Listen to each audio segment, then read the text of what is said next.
지난주까지 저희들에게 예루 성경학교를 통해서 하나님께서 많은 은혜를 주신 것 감사합니다. 하나님 저희들에게 가르쳐 주신 대로 우리가 믿음을 가지고 하반기 동안에는 기도하게 하여 주시옵소서.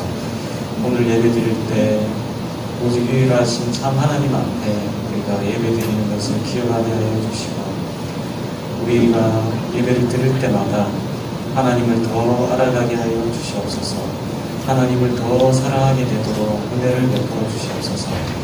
우리 귀한 초등부 이 예배 공동체를 저희들이 허락해 주셔서 감사합니다. 우리 코로나가 심한 가운데 있습니다. 우리 학생들 한 명 한 명, 선생님 한 분 한 분 하나님께서 지켜주시고 예배가 중단되는 일이 없도록 하나님 지켜주시옵소서. 우리 초등부 섬기고 계시는 많은 선생님 계십니다. 건강을 지켜주시고 늘 성령 충만할 수 있도록 은혜를 다하여 주시옵소서. 우리 초등부에 참 모일 때마다 우리 초등부 친구들의 믿음이 자라나게 하여 주시옵소서.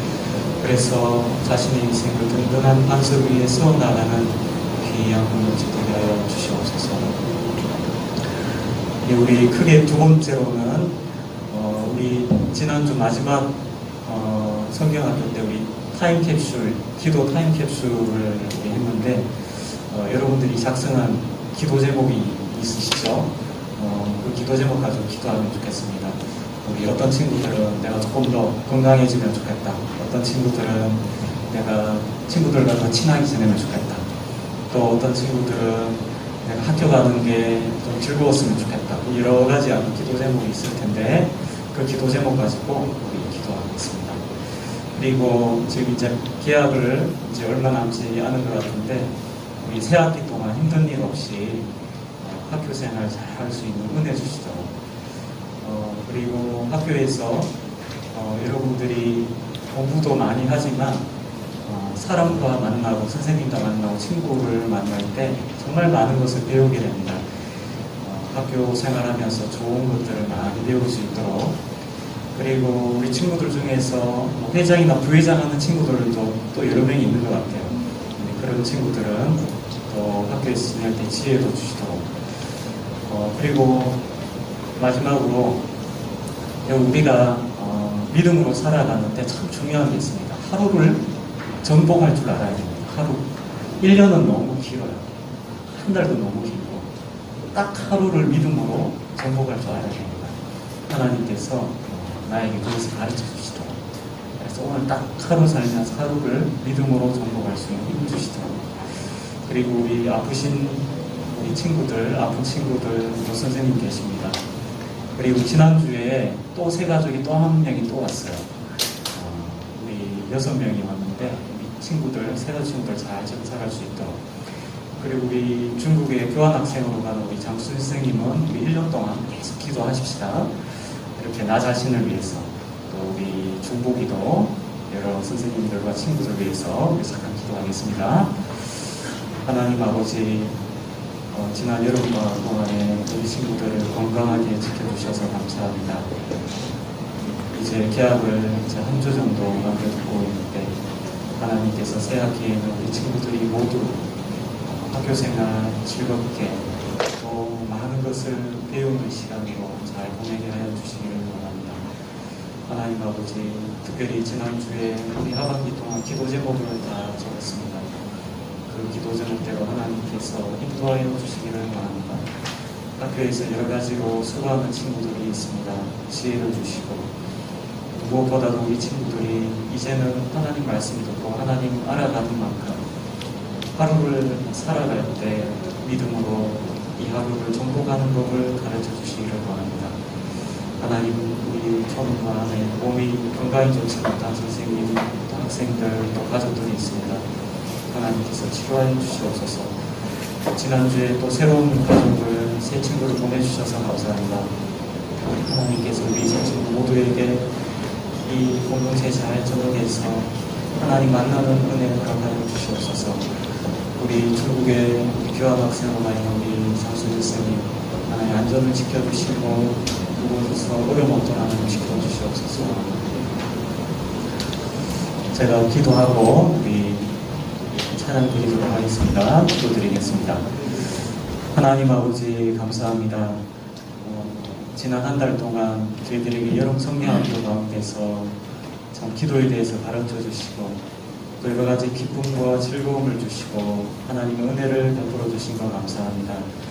특별히 저희가 올 하반기 동안 하나님께 바라는 기도 제목을 저희가 적었습니다. 저희가 이 기도 제목 가지고 매주마다 기도할 때마다 하나님의 뜻을 보여주시고 하나님의 뜻대로 이루어 주시기를 원합니다. 하나님 귀한 예배를 오늘 저희들에게 허락해 주셔서 감사합니다. 우리가 유일하신 하나님 앞에 나와서 예배 드리는 것을 기억하게 하여 주시고 예배 드릴 때마다 우리의 믿음이 자라나게 하여 주시고 하나님을 더 알아가게 하여 주시고 하나님을 더 사랑하는 저희들 되게 하여 주시옵소서. 하나님 아버지, 이제 한 학기가 방학이 끝나고 새로운 학기를 맞이하게 됩니다. 하나님께서 이번 새 학기를 하나님께서 축복하여 주셔서 많은 것을 배우고 학교 생활 가운데 큰 기쁨이 있고 즐거움이 있는 새 학기가 되게 하여 주시옵소서. 오늘 예배를 통해서 하나님께서 영광 받아 주시기를 원합니다. 예수님의 이름으로 기도합니다.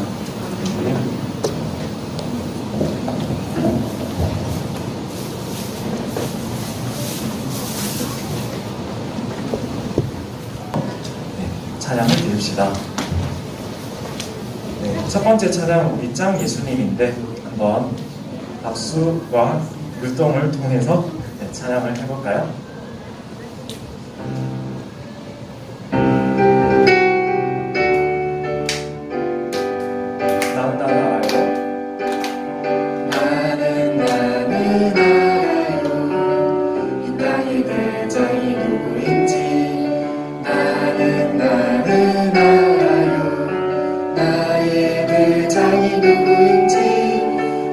천국으로 인도하시고 천국의 길로 인도하시는 분 나를 천국으로 인도하시고 천국의 길로 인도하시는 분 그분은 바로 오나는 너를 가슴에 달고 계시는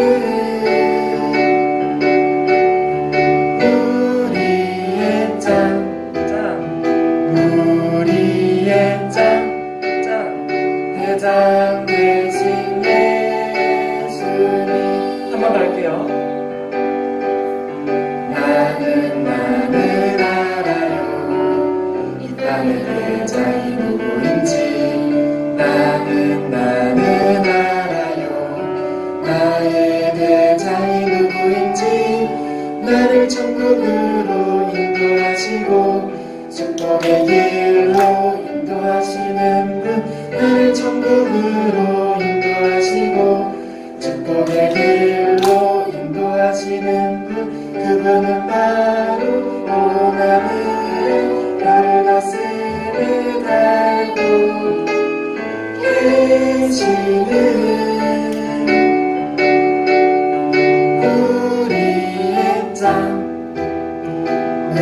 우리의 짱 대장 되신 예수님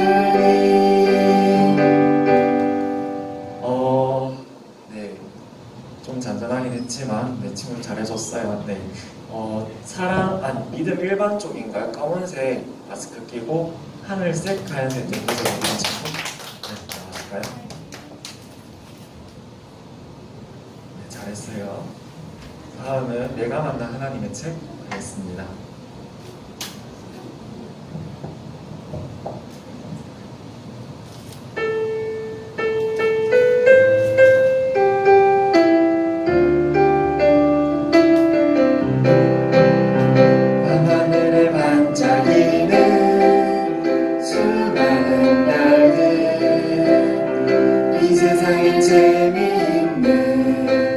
수많은 책들 저마다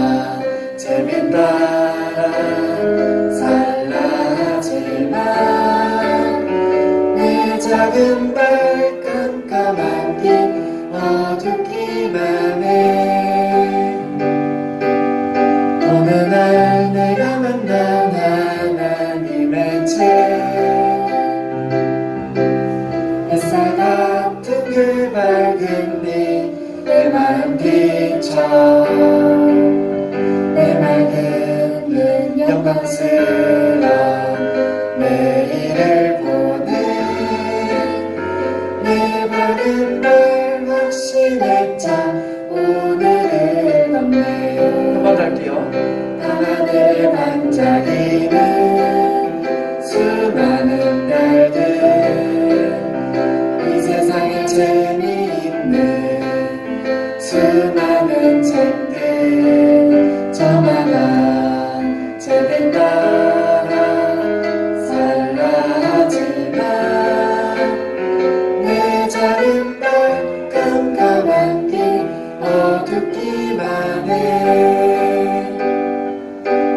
오늘날 내가 만난 하나님의 책 햇살 같은 그 밝은 빛 내 마음 비춰 내 맑은 영광스러운 내일을 보내 내 밝은 날 확신에 차 오늘을 건네. 네, 이번에는 믿음 10반 쪽에 살구색 옷 입은 안경 낀 친구 나와주실까요? 잘했어요. 다음은 주님의 자녀 찬양드리겠습니다.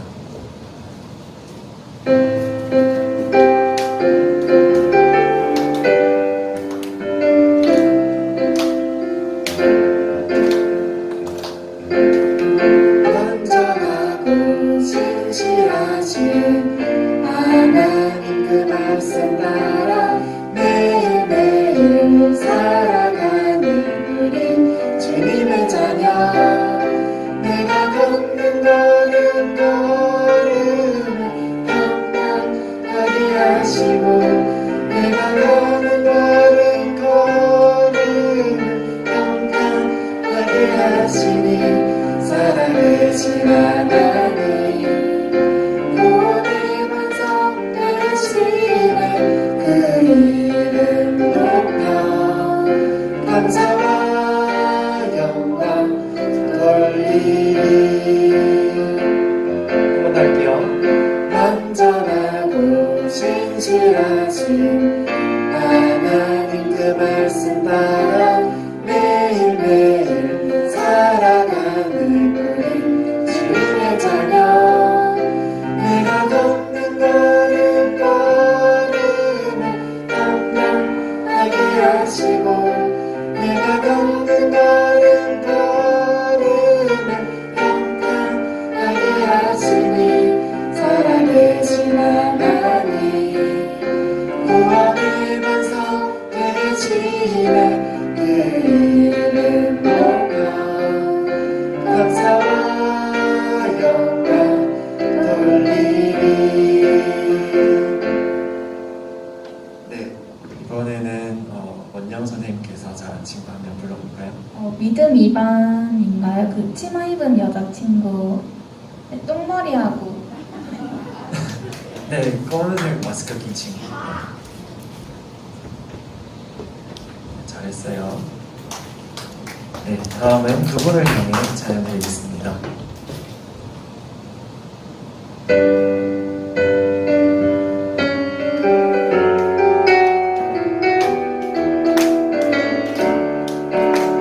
실망하지 말아요 힘이 없다요 나는 할 수 있어요 하나님 함께 하시니 선한 일 행하시는 하나님께 감사하며 기억해요 될지어다 너는 될지어다 일어나라 나는 일어나라 여호와를 노래하지라 선한 일 행하신 그분을 향해 실망하지 말아요 힘이 없다고 나는 할 수 있어요 하나님 함께 하시니 선한 일 행하시는 하나님께 남자냐 기억해요. 끝이 않아 너는 끝이 않아. 일어나라 너는 일어나라. 여호와를 노래할지라. 선하늘 행하신 그분을 향해. 이번에는 믿음 5반 쪽에 주황색 옷 입은 친구네 나왔고요. 잘했어요. 네, 하나님께 예배드립니다. 부르면서 예배 시작하겠습니다.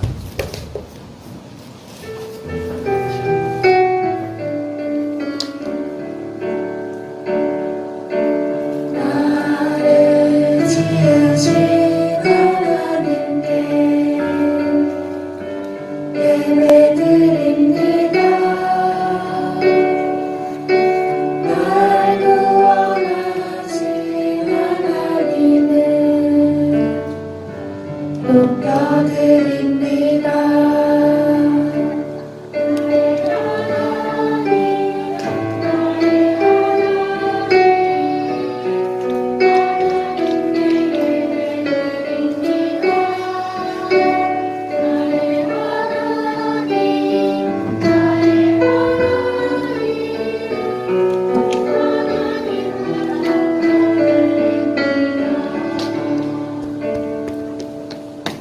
사도신경으로 우리 신앙 고백 드리겠습니다.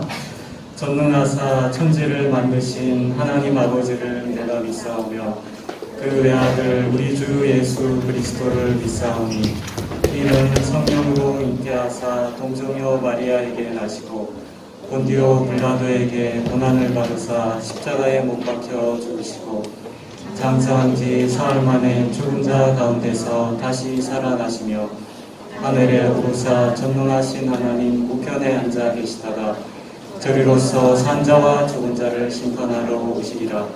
성령을 믿사하며 거룩한 공예와 성도가 서로 교통하는 것과 죄를 사하여 주시는 것과 몸이 다시 사는 것과 영원히 사는 것을 믿사옵나이다. 아멘. 찬송가 199장 찬양드리겠습니다.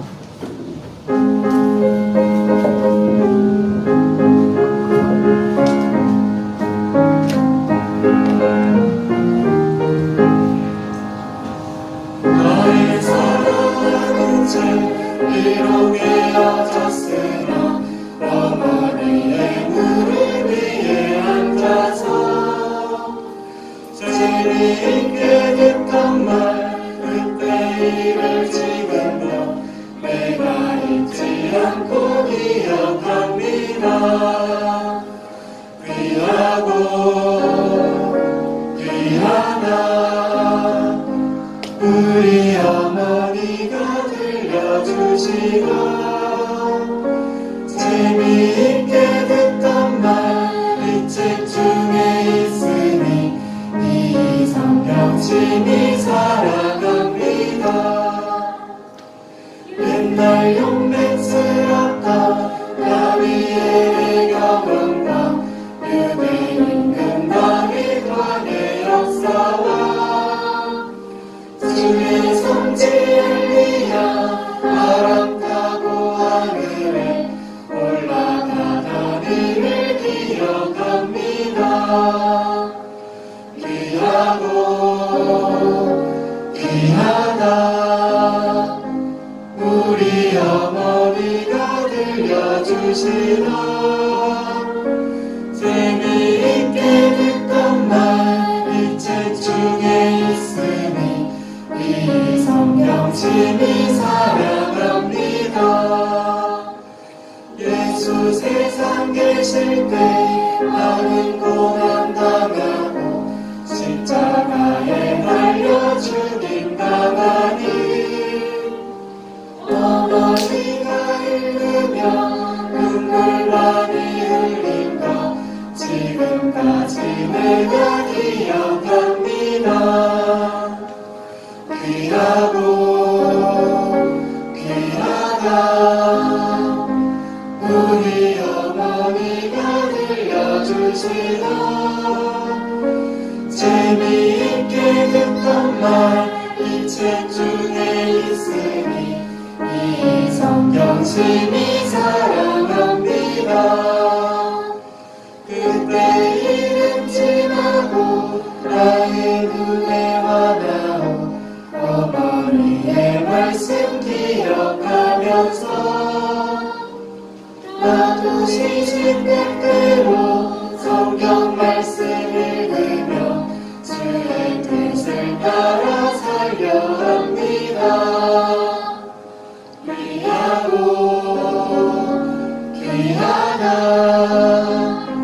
우리 어머니가 들려주시던 재미있게 듣던 말 이 책 중에 있으니 이 성경심이 사랑합니다. 자리에 앉으시겠습니다. 6반 친구 나와서 하겠습니다.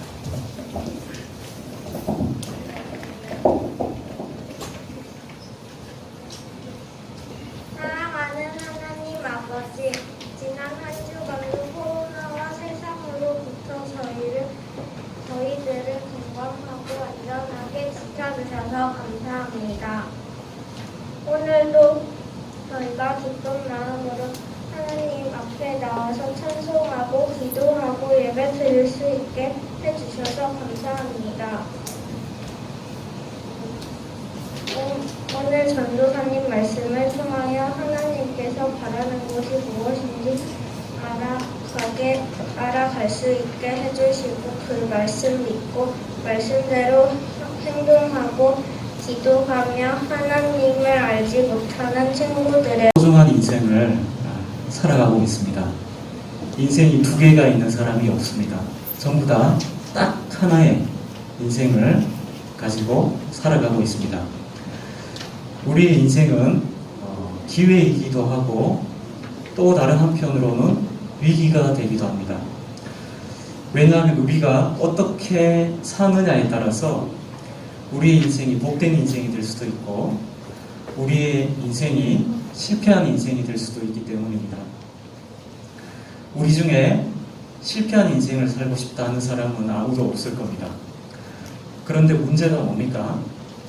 어떤 인생이 진짜 성공한 인생인지 어떤 인생이 진짜 실패한 인생인지 그걸 우리가 잘 모른다는 겁니다. 설령 안다고 해도 우리가 어떻게 해야 성공된 그런 인생을 성공적으로 인생을 살아갈 수 있는지 그 방법을 모르는 것입니다. 과연 무엇이 성공한 인생이고 무엇이 실패한 인생일까요? 어떻게 하면 성공적인 인생을 살아갈 수 있겠습니까? 제가 방금 드린 이 질문은 저와 여러분들에게 굉장히 중요한 질문이 됩니다. 왜냐하면 이 질문에 대해서 저와 여러분들이 어떤 생각을 가지고 있고 어떤 답을 가지고 있느냐에 따라서 우리의 삶의 방향은 완전히 달라지기 때문입니다. 어떤 사람은 이쪽 방향으로 자기 인생을 걸어가는데 어떤 사람은 정반대의 방향으로 가게 될 것입니다. 두 학생이 있습니다. 한 학생은 열심히 공부를 했습니다. 왜냐하면 이 친구는 꿈이 있었거든요. 의사가 돼야겠다 하는 꿈이 있었습니다. 그래서 열심히 공부를 해서 결국은 의대에 진학하게 되었습니다. 많은 사람들로부터 축하를 받았습니다. 그리고 의대에 가서도 열심히 공부를 했습니다. 그래서 결국 자기가 원하는 의사가 되었습니다. 또 다른 한 학생이 있습니다. 이 학생은 공부에 취미가 없어요. 그래서 대학교에 떨어졌습니다. 그래서 이 학생은 군대부터 갔다 와야겠다 해서 군대를 가버렸습니다. 군대에서 고생 시큰하고 난 다음에 제대를 해서 아버지가 하고 계시는 조그마한 과일 가게에 아버지 밑에서 아르바이트를 했습니다. 그래도 군대 갔다 왔으니까 이제 철이 좀 들었겠죠. 열심히 과일 상자 나르고 열심히 일을 했습니다. 그러고 나니까 집에 오니까 어떻게 됩니까? 온몸이 쑤십니다. 그래서 피곤해서 쓰러져서 자기 바쁩니다. 여러분, 지금 이 두 학생의 형편은 너무나 다르죠. 근데 여러분들이 생각하시기에 이 두 학생 중에 어떤 학생이 성공적인 인생을 살아가고 있는 것 같습니까? 우리가 이 두 학생의 인생이 성공적이냐 아니냐 하는 것을 제대로 평가할 수 있으려면 우리는 먼저 무엇이 성공적인 인생인지에 대해서 먼저 그 기준을 바로 가져야 할 것입니다. 성경에는 바로 이와 같은 질문에 대해서 해답을 가지고 있는 한 민족이 있었습니다. 그들에게는 성공적인 인생이 과연 무엇인지, 어떻게 하면 성공적인 인생을 살아갈 수 있는지에 대한 그런 지식이 있었습니다. 그들이 가지고 있는 지식은 이 세상 다른 곳에서는 구할 수 없는 완전히 새로운 지식이었습니다. 완전히 새로운 비법이었습니다. 이제 이 민족에게 중요한 것이 무엇일까요? 바로 그 지식을, 그 비법을 제대로 사용해서 정말 그 비법이 알려주는 대로 성공적인 인생을 사는 것입니다. 이 민족이 어느 민족입니까? 바로 이스라엘 민족이었습니다. 오늘 본문 말씀에는 엄청난 위기 앞에 서 있는, 또 다른 한편으로는 엄청난 기회 앞에 서 있는 한 사람을 우리가 보게 됩니다. 바로 이스라엘 민족의 새로운 지도자 여호수아입니다. 여호수아는 이제 이스라엘 민족을 이끌고 가나안 땅을 정복해야 되는 아주 중차대한 그런 과업을 수행해야 합니다. 이 일이 여호수아와 이스라엘 백성들에게 기회가 되느냐 아니면 위기가 되느냐 하는 것은 그들이 이 가나안 정복을 어떻게 하느냐에 달려 있는 것입니다. 그런데 그들은 걱정할 필요가 없습니다. 왜 그럴까요? 그들은 이것을 성공시킬 수 있는 지식, 비법을 가지고 있었기 때문입니다. 오늘 첫 번째로 저희가 살펴볼 내용은 여호수아와 이스라엘 백성들에게 어떤 위기가 찾아왔느냐 하는 것입니다. 1절 말씀해 보면 오늘 본문의 배경을 이렇게 설명하고 있습니다. 여호와의 종 모세가 죽은 후에. 여러분, 이스라엘의 지도자였던 모세는 누구입니까? 그는 여호와의 종이었습니다. 모세가 죽었다고 하는 것이 여호수아와 이스라엘 백성들에게 어떤 의미가 있는 걸까요? 모세가 중요한 인물일수록, 아주 위대한 인물일수록 모세의 죽음은 이스라엘 백성들에게는 큰 위기가 될 것입니다. 모세는 어떤 사람이었습니까? 인류 역사상 그 어느 누구와도 비교할 수 없는 능력을 행한 선지자였습니다. 그는 하나님하고 바로 대면에서 대화를 주고받았던 그런 선지자였습니다.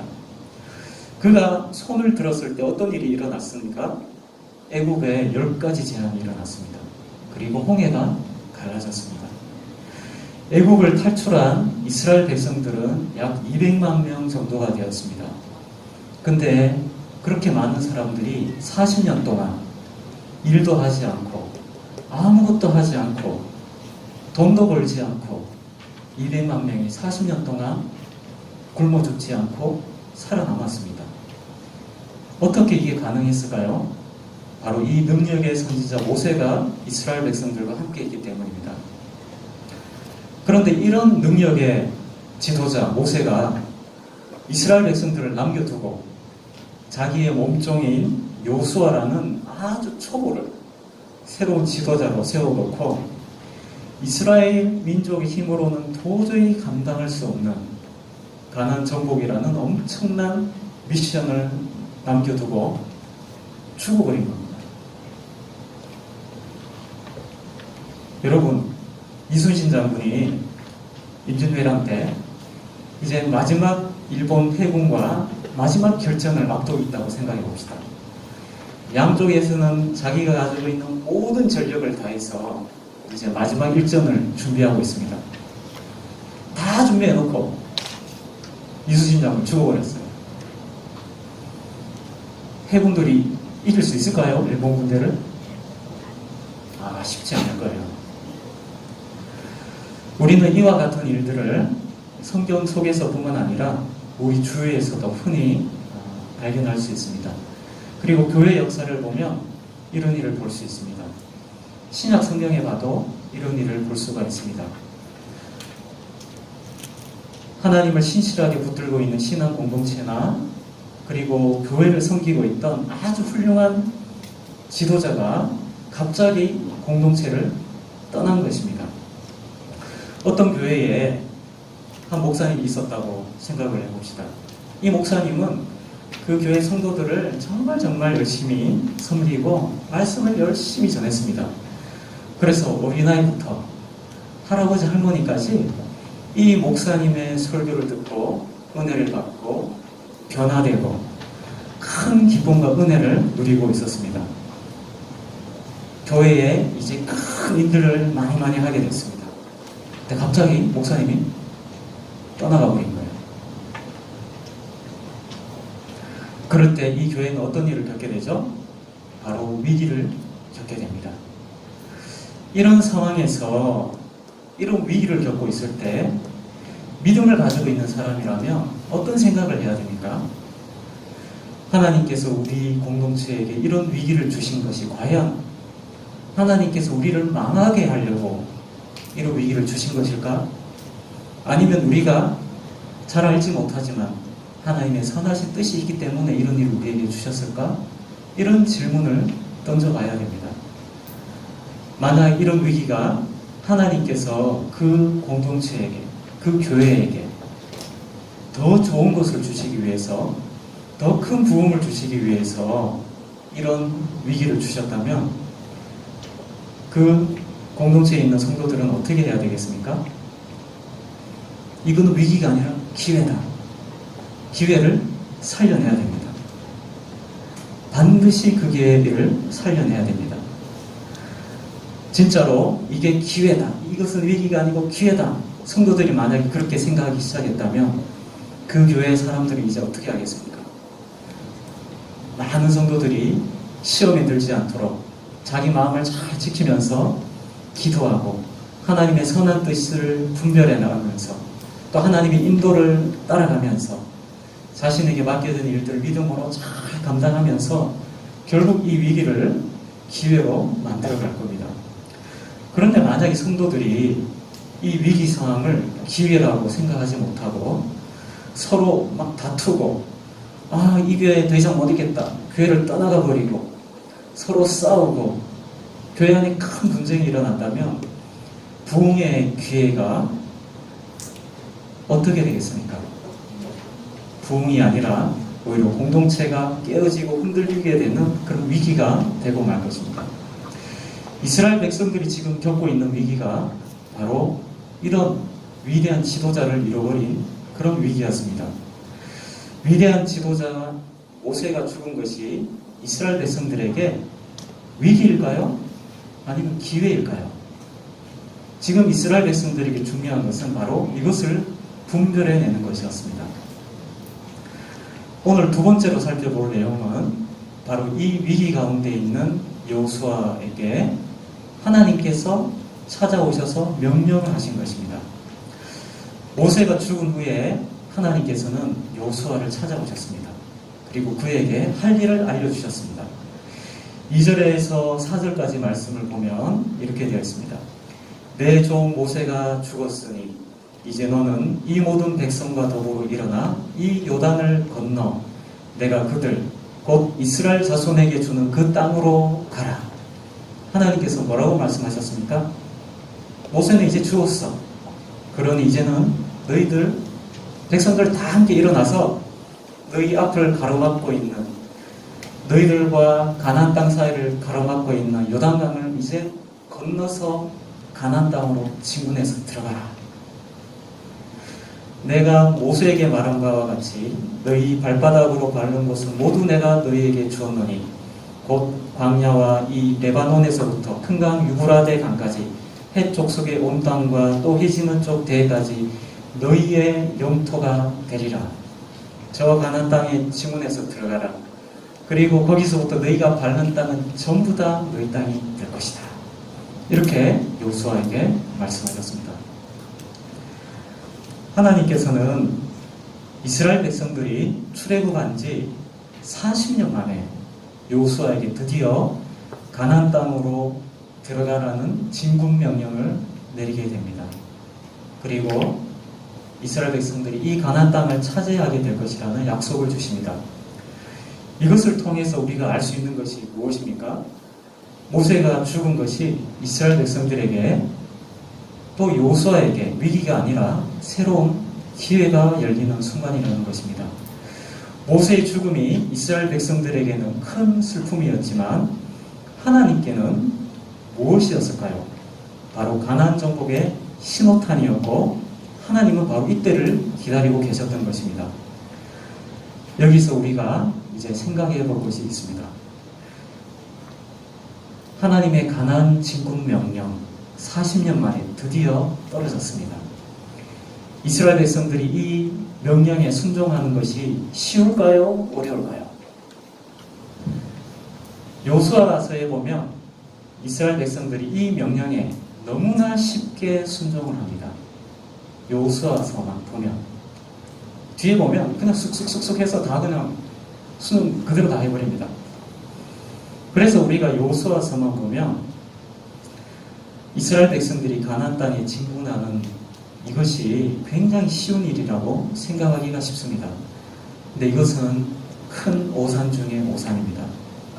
40년 전에 이스라엘 백성들은 이 명령 앞에서 그들은 한번 실패한 경험이 있습니다. 왜 실패했을까요? 그리고 지금도 이 명령에 순종하는 것이 쉽지가 않습니다. 왜 그럴까요? 이스라엘 백성들이 이 말씀에 40년 전에 순종하지 못했던 이유가 무엇일까요? 바로 하나님의 말씀과 현실 사이에 엄청난 차이, 엄청난 괴리가 있었기 때문입니다. 우리가 믿음으로 살아갈 때 하나님의 말씀을 제대로 들을 때 경험하는 것이 무엇입니까? 하나님의 말씀은 이쪽으로 가라고 합니다. 근데 그 길로 가려고 하니까 길이 없습니다. 불가능합니다. 넘어갈 수가 없어요. 우리가 하나님 말씀을 듣고 하나님 말씀 따라할 때 늘 경험하는 딜레마는 하나님의 말씀은 약속이 있고 너무너무 좋은 것 같은데 현실적으로는 불가능합니다. 이 말씀과 현실 사이에 이 엄청난 괴리 때문에 40년 전에 첫 번째 진군 명령에서 이스라엘 백성들은 실패하게 됐던 것입니다. 정탐꾼을 40년 전에 보냈습니다. 가나안 땅에.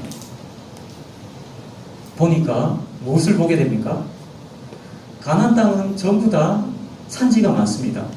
골짜기 골짜기마다 아주 견고한 성읍이 있는데 하나같이 하늘에 닿을 듯한 성벽이 솟아 있습니다. 애굽 땅에서는 본 적이 없어요. 근데 그 안에 누가 살고 있습니까? 거인족들이 살고 있습니다. 키가 3m가 넘습니다. 그들은 싸움의 아주 명수들이었습니다. 그들은 뛰어난 문명을 가지고 있고 고도로 훈련된 군사를 가지고 있습니다. 근데 군사훈련을 전혀 받아본 적도 없고 무기를 제대로 다뤄볼 줄도 모르는 이스라엘 백성들이 그들을 이길 수가 있을까요? 제가 초등학교 때 제 친구 중에 다른 친구들한테 지고는 못 사는 정말 승부욕이 강한 친구가 한 명 있었어요. 근데 대학생 때까지 저희 집에 자주 놀러를 왔습니다. 근데 어느 날 저희 집에 대학생들이 놀러를 왔는데 온 얼굴이 피멍이 들어가지고 막 눈에 막 이렇게 부어있고 막 온몸이 이렇게 막 부어가지고 피멍이 들어가지고 온 거예요. 그리고 그 얼굴로 저희 부모님한테 또 찾아가가지고 건강하셨습니까? 인사도 다 하고 그 얼굴로 정말 재밌는 친구였습니다. 그래가지고 이제 자리에 앉아가지고 야, 너 얼굴 왜 그래? 사실은 이 친구가 한 달 전쯤에 저희 집에 또 왔었거든요. 그때 얘기했습니다. 아, 네 복싱 배우기 시작했거든. 근데 코치가 복싱을 안 가르치죠. 계속 이상한 것만 가르치죠. 하루 종일 제자리에 뛰기만 하고 있어. 막 투덜투덜거렸습니다. 한 달 전에. 근데 한 달이 지나고 드디어 코치하고 스파링을 한 겁니다. 이 친구는 헤드 기어를 끼고 코치는 노 없이 맨 얼굴로 첫 번째 스파링 붙었습니다. 이 친구가 어떤 친구라고요? 지고는 못 사는 친구입니다.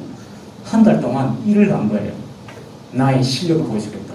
나를 초보자로 돼 있지. 막 그러면서 코치하고 한번 붙을 수 있는 기회가 생겼다면 내가 쓰러뜨릴 거다. 붙었는데 결과가 어떻게 됐습니까? 바로 결과는 그의 얼굴이었습니다. 그리고 저한테 얘기했습니다. 내가 그 코치 한 대도 못 쳤다. 내가 치니까 다 피하더라. 그 코치는 얼굴에 헤드기어도 안 꼈는데 나 한 대도 못 때렸어. 그리고 나는 스파링 내내 두드려 맞았다. 헤드기어 끼고 있는데도 피멍이 이렇게 들었다. 그러면서 시끄러면서 저한테 얘기를 했습니다. 나중에 그 친구를 시간이 많이 흘러가지고 소식을 듣게 됐습니다. 잘 살고 있대요.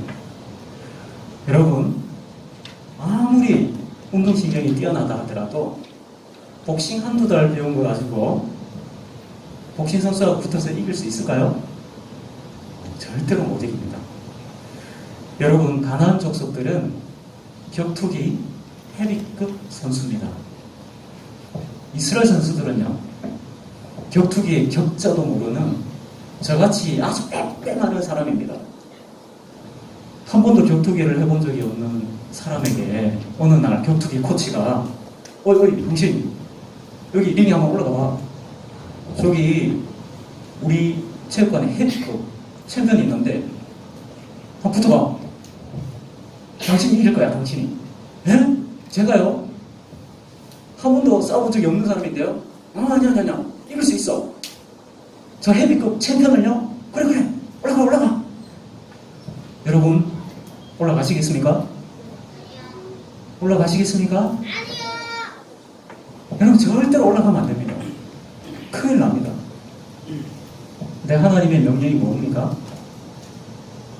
올라가라. 헤비급 선수하고 붙어라. 틀림없이 네가 그 헤비급 선수를 쓰러뜨릴 거다. 바로 하나님의 명령이 바로 이것입니다. 여러분, 순종할 수 있겠습니까? 하나님의 말씀과 현실 사이에 엄청난 갭이 있습니다. 과연 순종할 수 있을까요? 하나님의 말씀과 그 말씀에 순종하기 위해서는 우리가 감당해야 되는 그 현실 사이에, 우리가 감당해야 되는 그 현실과 말씀 사이에는 엄청난 거리가 있습니다. 이게 문제입니다. 그래서 하나님의 말씀, 하나님의 약속을 믿을 수가 없는 것입니다.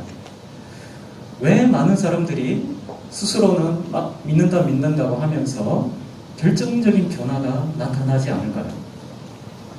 여기서 건너가지 못하는 것입니다. 믿음의 번지 점프를 할 수가 없는 것입니다. 여러분, 한 번도 복싱을 배워보지 못하는 사람이 지금 링 안에 헤비급 챔피언이 있는데 거기를 올라가는 것입니다. 이게 가능할까요? 바로 하나님께서 명령하신 것이 이와 같은 것입니다. 하나님께서 우리 한 사람 한 사람에게 대해서 가지고 계신 하나님의 계획과 하나님의 선한 뜻이 있습니다. 그러나 그것은 전부 다 우리의 힘으로 이룰 수 있는 것이 아닙니다. 하나님이 우리 한 사람 한 사람에게 가지고 계신 그 선한 뜻들은 전부 다 나의 힘으로 이루는 것이 불가능한 일입니다. 여러분, 그거 알고 계십니까? 우리가 할 수 있는 일을 우리에게 계획하고 계시지 않습니다. 우리 힘으로 절대로 할 수 없는 일을 우리에게 계획하고 계십니다. 그러나 하나님께서는 우리에게 사람의 힘으로 불가능한 그런 뜻과 계획을 가지고 우리에게 그것을 요구하십니다. 그래서 하나님의 백성이 하나님의 말씀에 순종하기 위해서, 하나님께서 우리에 대한 선한 뜻과 계획을 이루기 위해서, 우리가 그 하나님의 뜻을 이루어드려서 성공적인 인생을 살기 위해서 필요한 것이 무엇이겠습니까? 이 불가능한 미션을 해낼 수 있는 방법이 무엇이겠습니까? 바로 이 세상에 속하지 않는 새로운 지식, 새로운 노하우가 필요한 것입니다. 오늘 세 번째 살펴볼 내용은 바로 하나님께서 위기 가운데 있는 이 요수아에게 바로 드디어 이 비법, 노하우를 알려주시는 것입니다. 하나님께서는 요수아에게 인간의 힘으로는 도저히 해낼 수 없는 이 과업을 명령하시면서 이 미션을 성공적으로 수행할 수 있는 비법을 알려주십니다. 이 비법은 크게 보면 두 가지로 되어 있습니다. 하나는 요수아가 알아야 할 것이 있습니다. 두 번째는 요수아가 행해야 되는 것이 있습니다. 그렇다면 요수아가 알아야 될 게 무엇일까요? 5절 말씀에 보면 내가 모세와 함께 있었던 것 같이 너와 함께 있을 것임이니라. 내가 너를 떠나지 아니하며 버리지 아니하리니. 9절 하반절에 보면 내가 어디로 가든지 내 하나님 여호와가 너와 함께 하느니라. 요수아가 알아야 하는 사실이 무엇입니까? 요수아가 이스라엘 백성들을 이끌고 가나안을 정복해 갈 때 혼자가 아니라는 것입니다. 바로 모세에게 수많은 이적과 기사와 능력으로 함께 하셨던 그 하나님께서 모세에게 함께 하셨던 것처럼 요수아에게 함께 하신다는 사실입니다. 요수아는 바로 이 사실을 기억하고 있어야 했습니다. 그렇다면 두 번째로 요수아가 해야 될 것은 무엇일까요? 6절 상반절에 보면 강하고 담대하라. 9절에 보면 강하고 담대하라. 두려워하지 말며 놀라지 말라. 능력의 하나님께서 요수아와 함께 하신다면 요수아는 하나님의 말씀과 현실 사이 이 엄청난 괴리를 보고 두려워해서는 안 된다는 것입니다. 아무리 하나님의 말씀과 현실 사이에 그 갭이 너무나 크고 두렵더라도 놀라지 말고 두려워하지 말고 마음을 강하게 하고 담대하게 마음을 지켜야 한다는 것입니다. 여러분, 우리가 언제 하나님의 말씀을 순종하게 됩니까? 언제 우리가 믿음으로 이기기 시작합니까? 현실 문제에 대한 두려움이 사라지고 평안이 내 마음에 찾아오기 시작하면서부터입니다. 현실 문제 앞에 두고 두려워하고 있었는데 두려움이 점점 작아지더니 사라져 버리는 겁니다. 그리고 괜찮아요. 별일 없을 것 같아요. 그때부터 이기기 시작하는 것입니다. 그리고 또 요수아가 해야 하는 것이 있다고 말씀합니다. 7절과 8절 말씀에 보면 오직 강하고 극히 담대하여 나의 종 모세가 내게 명령한 그 율법을 다 지켜 행하고 우로나 좌로나 치우치지 말라. 모세가 가르쳐준 하나님의 말씀, 율법을 다 지켜서 행하라는 것입니다. 그렇다면 요수아는 모세가 명령한 율법을 다 지키고 행하기 위해서 어떻게 해야 될까요? 8절 말씀에 이 율법책을 내 입에서 떠나지 말게 하며 주야로 그것을 묵상하여 그 안에 기록된 대로 다 지켜 행하라. 요수아가 이 율법의 말씀을 지키기 위해서 이 율법을 항상 입에서 떠나지 않게 해야 했습니다. 그리고 그 말씀 가지고 항상 묵상을 하고 그 말씀의 의미를 찾아내고 나의 현실 속에 적용을 하는 이 묵상을 끊임없이 해야 되는 것입니다. 하나님께서 요수아에게 가르쳐 주신 가나안 땅을 차지할 수 있는 비법이 무엇입니까?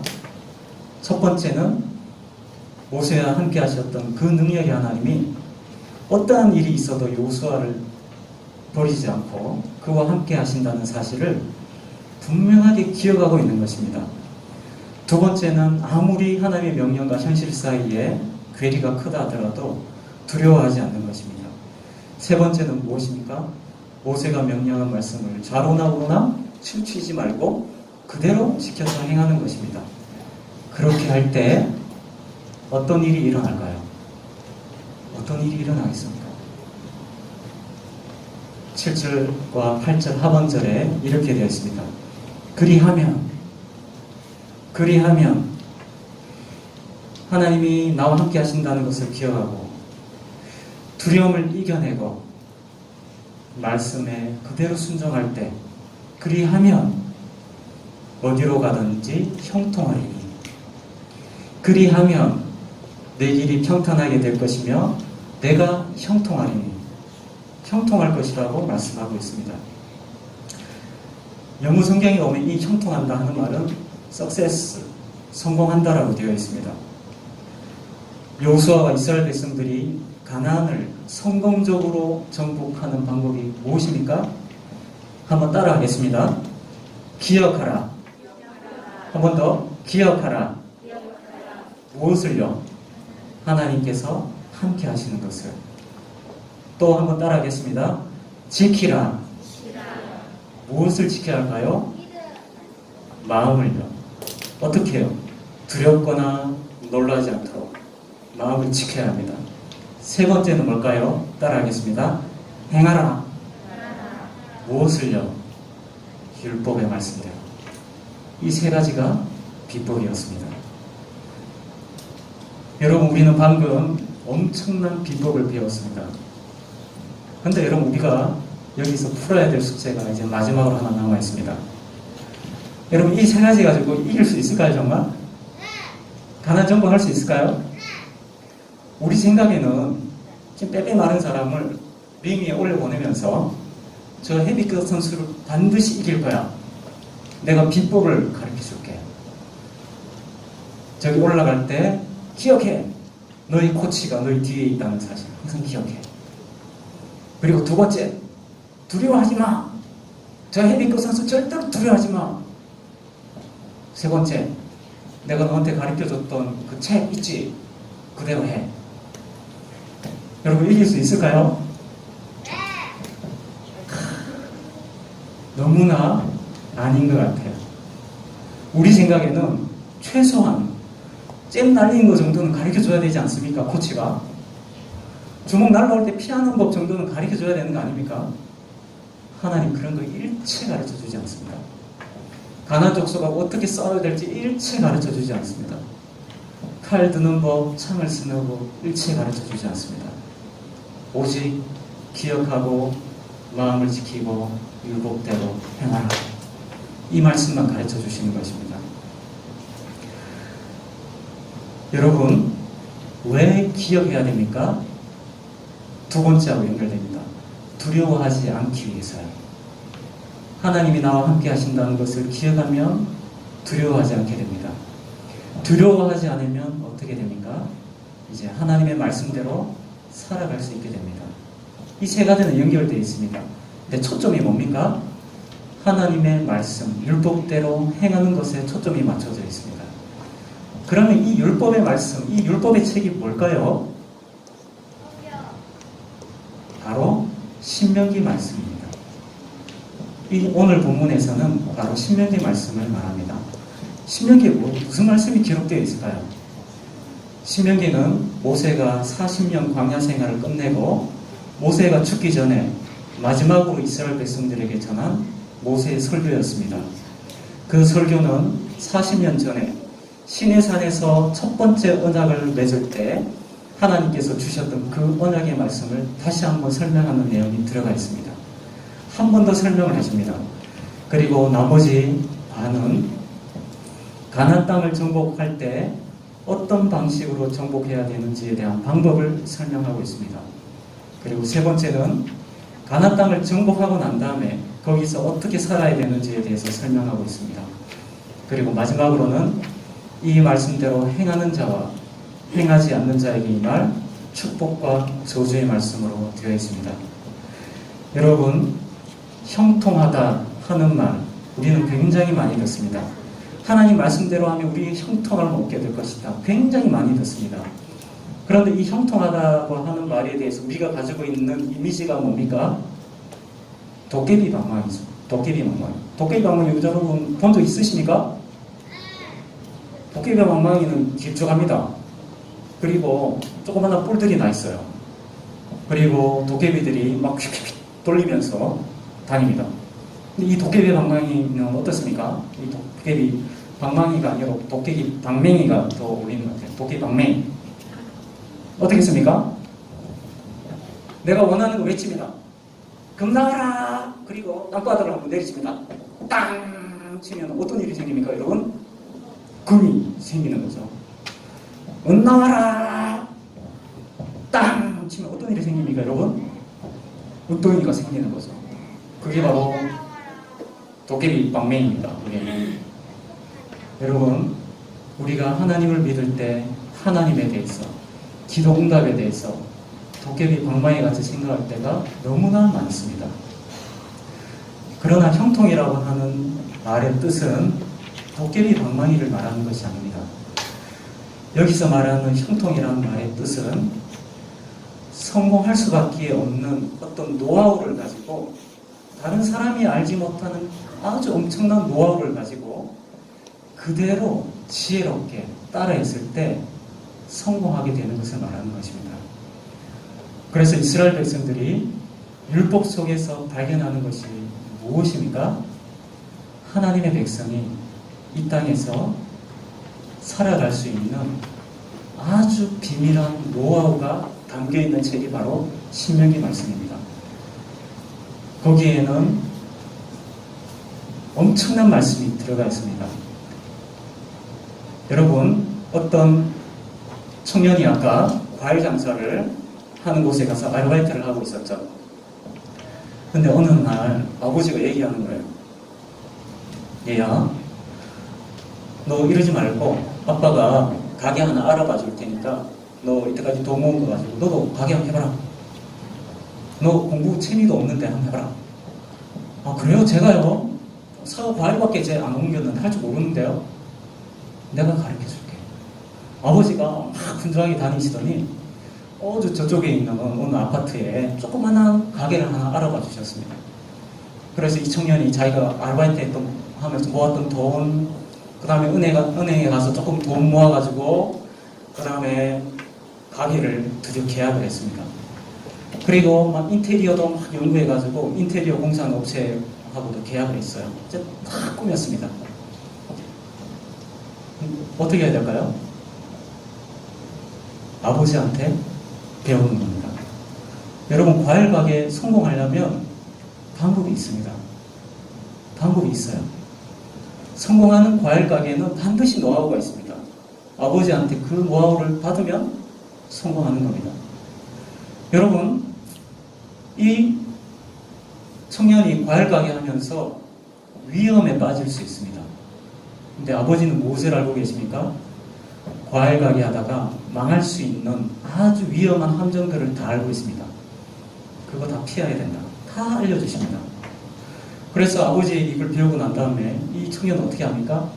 위험한 곳은 피하고 성공하는 방법은 딱 잡아서 가니까 어떻게 되나요? 장사가 잘 됩니다. 코로나 기간인데도. 여러분, 아까 그 의사가 된 청년 볼까요?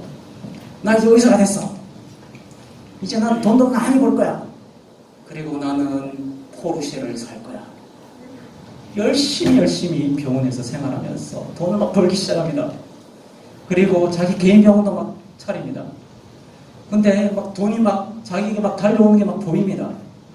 막 하다 보니까 어느 날 단속이 나왔습니다. 장부를 뒤져보고 오류법으로 점검을 해보니까 수많은 불법에 걸렸습니다.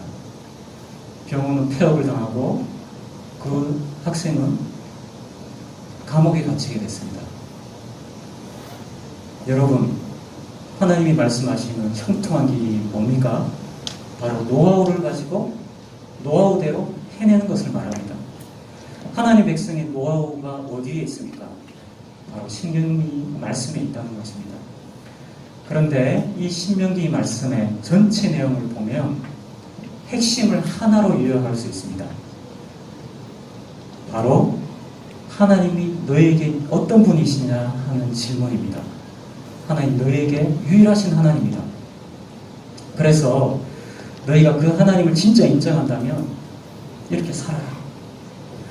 그래서 율법대로, 이 비법대로 살아갈 수 있는 사람은 하나님을 하나님으로 인정하는 사람이 살아갈 수 있는 것입니다. 어떤 큰 부자가 아들을 입양했습니다. 여러분, 이 아들은 이제 아빠의 도움으로 살아가게 될 것입니다.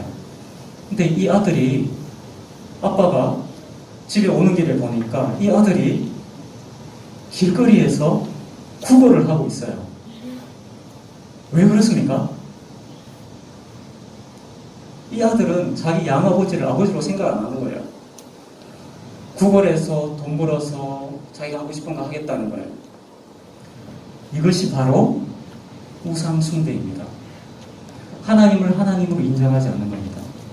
여러분, 우리가 이 세상을 살아갈 때 우리에게 필요한 모든 것을 공급해 주시는 하나님을 인정하지 않을 때 우리는 구걸하면서 다닙니다. 그것을 두고 바로 우상 숭배라고 얘기합니다. 공부에 가서 우상 숭배를 합니다. 구걸을 합니다. 내가 좋은 직장을 가져서 잘 살아야겠다고 좋은 직장에 구걸을 합니다. 좋은 학교에 가서 내가 행복하게 살겠다, 성공하겠다. 좋은 직장에 구걸을 합니다. 좋은 학교, 좋은 직장, 좋은 직업, 거기에다가 구걸을 합니다. 그렇게 하지 말라는 거예요. 어떻게 하라고요? 하나님 인정하고 하나님이 나와 함께 하신다는 것을 알고 율법의 말씀대로 여호와를 경외하고 내 이웃을 사랑해라. 그러면 형통할 것이다. 이게 바로 이스라엘 백성들 여호수아가 해야 되는 일이었습니다. 여러분, 우리는 전부 다 하나밖에 없는 소중한 인생을 다 가지고 있습니다. 우리는 어떤 사람입니까? 노하우를 받은 사람입니다. 그러면 어떻게 해야 됩니까? 노하우를 내 것으로 만들어야 됩니다. 우리가 예배를 드리면서 말씀을 배우고 성경 필사를 하고 큐티를 하고 암송하는 이유가 무엇입니까? 그 노하우를 내 것으로 만들기 위해서입니다. 핵심이 뭔가요? 하나님은 유일하신 참 하나님이시여 나의 아버지 되십니다. 그것이 바로 율법의 핵심입니다. 그것이 바로 우리 인생이 성공하는 삶을 살아갈 수 있는 유일한 노하우입니다. 그리고 신명기 말씀 안에 너희가 빠질 수 있는 위험한 함정들을 다 알려주고 있습니다. 거짓과 음란과 탐욕과 수많은 주례들을, 웅덩이들을, 함정들을 알려주고 있습니다. 그 피해가 거기 빠지지 마라. 그리고 똑바로 가라. 좌로나 우로나 치우치지 말고 그대로 똑바로 가라. 세면은 빠진다. 여러분, 그래서 율법의 말씀은 사실 어려운 것이 아닙니다. 신명기 말씀에도 그렇게 나와 있습니다. 이 율법 어려운 거 아니야. 너무나 순종하기 쉬운 거란 말이야. 기억해라. 너에게 무거운 짐이 아니다. 이 율법의 말씀. 하나님 사랑하면 가벼운 몽이다. 마지막으로 한번 따라하겠습니다. 이 율법의 책을 다 지켜 행하라. 왜요? 노하우가 담겨있기 때문입니다. 여러분 모두가 이 노하우를 내 것으로 만들어서 멋진 인생, 성공하는 인생, 형통한 인생 삶 여러분 다 되시기 바랍니다. 기도드리겠습니다. 하나님 아버지, 위기 가운데 있는 여호수아에게 하나님 찾아오셔서 하나님께서 엄청난 말씀을 주셨습니다. 그 말씀 안에는 사람의 힘으로는 도저히 이룰 수 없는 이 어려운 과업을 해낼 수 있는 노하우가 담겨 있었습니다. 하나님 아버지, 우리가 하나님이 우리의 아버지 되신 것과 우리 생명의 주관자 되시는 것과 항상 우리와 함께 하시는 분이심을 기억하게 하여 주시옵소서. 우리가 말씀을 따라 걸어갈 때 현실과 말씀 사이가 너무나 거리가 있더라도 우리가 두려워하지 않도록 우리 마음을 지킬 수 있도록 믿음을 다하여 주시옵소서. 그리고 우리가 이 하나님의 말씀을 나의 것으로 만들어서 이 세상에서 형통할 수 있는 그 노하우를 얻을 수 있게 하여 주시옵소서. 그래서 우리 친구들이 모두가 다 멋진 인생을 살아갈 수 있도록 하나님 축복하여 주시옵소서. 예수님의 이름으로 기도하옵나이다. 아멘.